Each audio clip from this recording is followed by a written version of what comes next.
Hoje vamos conversar com Rui Hungria sobre os resultados do primeiro trimestre da Petrobras. A petroleira, a maior empresa da Bolsa, publicou um lucro de 38 bilhões de reais. Além do lucro, a empresa também anunciou dividendos na casa de 26 bilhões. Rui, muito obrigado pela presença e queria começar perguntando o que você achou aí do resultado da Petrobras. Oi, tudo bem, Ina?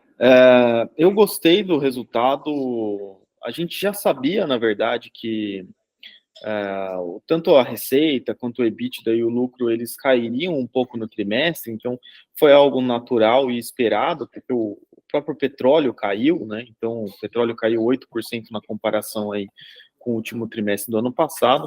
Então a gente já esperava uma queda, mas no final das contas a queda apresentada foi até menor do que o mercado estava esperando, né? Então, mesmo com o recuo aí nas principais linhas do demonstrativo, na verdade, os números vieram acima das expectativas nossas, né, e do mercado, e acabou que hoje a gente vê até, inclusive, uma reação positiva nos papéis, um pouco por causa dos dividendos, acho que a gente vai falar sobre isso, mas também por conta desses resultados que foram resilientes aí, mesmo com o petróleo caindo.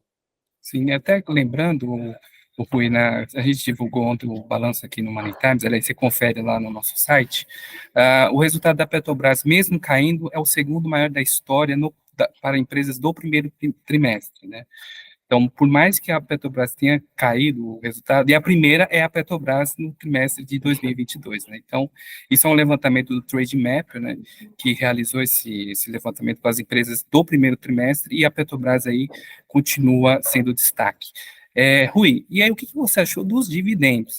Há uma questão, há uma grande luta, um embate aí no mercado para saber quais serão o último trimestre que a Petrobras vai anunciar esses dividendos que vêm da gestão anterior. O que você está prevendo para dividendos para os próximos trimestres? Acho que de uma maneira geral, né, não só eu, mas o mercado todo, de uma maneira geral, está esperando uma queda do payout, que é a proporção do lucro que é distribuída na forma de dividendos para os acionistas. Por que a gente espera que isso vai cair? Bom, primeiro que a própria gestão tem falado muito abertamente, né, sobre, de certa forma, criticando os dividendos distribuídos e tudo mais, mas também até por uma perspectiva de aumento dos investimentos em outros segmentos, né? Então, a nova gestão tem falado muito em investir mais em energia renovável, investir em refino, investir em petroquímica, enfim, uma série de novos investimentos, e esse dinheiro, então, ele precisa vir de onde, né? A companhia vai precisar reter um pouco mais dos lucros, distribuir menos dividendos e investir mais esse dinheiro, né? Então, no final das contas, a gente espera mesmo que essa proporção dos dividendos caia nos próximos trimestres. Mas uma coisa que ninguém sabe ainda, e a gente não tem como antecipar, é quanto que esse dividendo vai cair, né? A Petrobras tem distribuído aí nos últimos trimestres e anos algo próximo a 100% do lucro dela, né? Ou seja, um payout de próximo de 100%. Se esse payout cair para coisa de 60%, 50%, que já seria uma queda pela metade, digamos assim, ainda assim seria um montante de dividendos relevante, né? E ainda assim as ações ofereceriam um dividend yield bastante interessante para o investidor, né?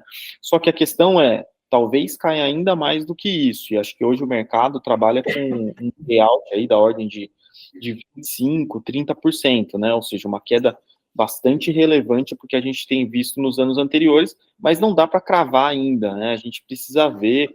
O próprio governo falou que a nova gestão, né, indicou que está estudando uma nova política de remuneração, então a gente tem que aguardar aí para ver o que vai acontecer. Certo.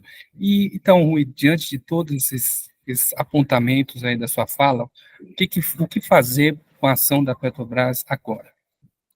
Bom, depois de tudo isso que a gente falou, né, o que na verdade é meio incontestável é que as ações hoje negociam por múltiplos muito descontados, né? Então, hoje, se você for olhar, Petrobras é uma das petroleiras mais baratas do mundo, negocia por múltiplos muito baixos, né?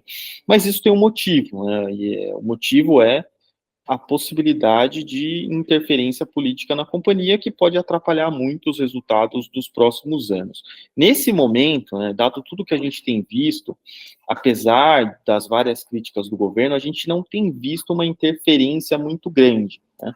E mesmo com essa expectativa de queda de dividendos, mesmo já considerando essa queda de dividendos, a gente ainda vê um yield elevado esperado para o papel aí nos próximos trimestres. Então, aqui na casa, né, na Empíricos, a gente mantém as ações da Petrobras com foco em dividendos, né? Então, na nossa série de dividendos aqui, a gente tem as ações, a gente recomenda as ações, mas com foco exclusivo aí nos dividendos, que devem continuar a ser distribuídos, né, dado o valuation ainda barato também, e lembrando sempre dentro de uma carteira já bastante diversificada com outros ativos com um perfil de risco menor, né?